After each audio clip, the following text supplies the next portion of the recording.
Sanadja a carrément tutoyé les étoiles samedi soir au Spiroudome. La protégée du clan Moudon Abadachou s'est emparée de la ceinture WBC internationale. Mais un petit retour en arrière s'impose, il est 20h38 quand Sana fait son entrée.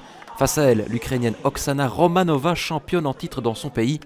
Sous le regard attentif de Jean-Paul Belmondo, notre compatriote va directement mettre en pratique son entreprise de démolition.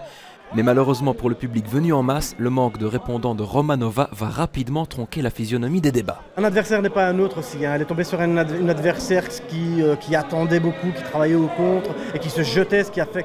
elle faisait 2-3 coups puis s'accrochait, donc c'est de l'anti-combat. Puis elle rentrait avec la tête, donc prendre le risque d'ouvrir avec le front, Sana. Donc c'est toutes ces petites choses-là pourrissent le combat, mais bon... elle s'est bien quand même débrouillée. J'avais envie d'un très bon combat, mais pour voir un très bon combat, il faut deux bonnes boxeuses. Donc, il n'y avait pas vraiment un bel box pour elle. Elle n'avait pas un bel box. Mais on a bien géré le combat.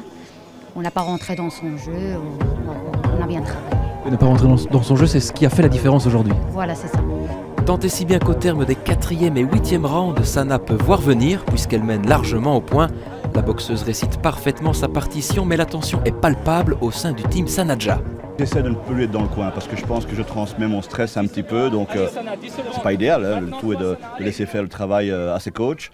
Moi, ça me permet d'extérioriser ce que j'ai besoin d'extérioriser. C'est difficile parfois d'avoir sa femme qui est sur un ring et de se rendre compte qu'il y a des mauvais coups qui se font, que l'arbitre ne fait pas son travail. Et puis bon, voilà, l'émotion passe par moments, c'est vrai que j'avais dur à gérer. Je ne vois pas trop les coups que Sana donne, je vois que les coups qu'elle reçoit, donc je ne suis pas du tout objectif dans le résultat, donc je suis obligé d'aller me renseigner auprès des autres, du public, pour voir où on en est au niveau du combat. Il reste 2 rounds à Romanova pour combler son retard. L'Ukrainienne fourbit ses dernières armes dans la bataille mais doit s'avouer vaincue. Sanadja s'impose finalement au point lors de la 10e et dernière reprise. Perfectionniste jusqu'au bout des gants, notre abaitueuse savoure sa victoire mais reste néanmoins sur sa faim. Je ne suis pas très contente à mon travail parce que je voulais faire plus que ça. Mais malheureusement, j'ai fait le mieux que je peux. Donc la meilleure chose, on a gagné maintenant les ceintures, donc c'est bien. J'avais envie de faire un bon KO, mais le KO, il ne faut pas chercher le KO, ça vient toute seule. L'essentiel maintenant, ça va être de prendre du bon temps en famille, parce que la famille c'est aussi important pour nous.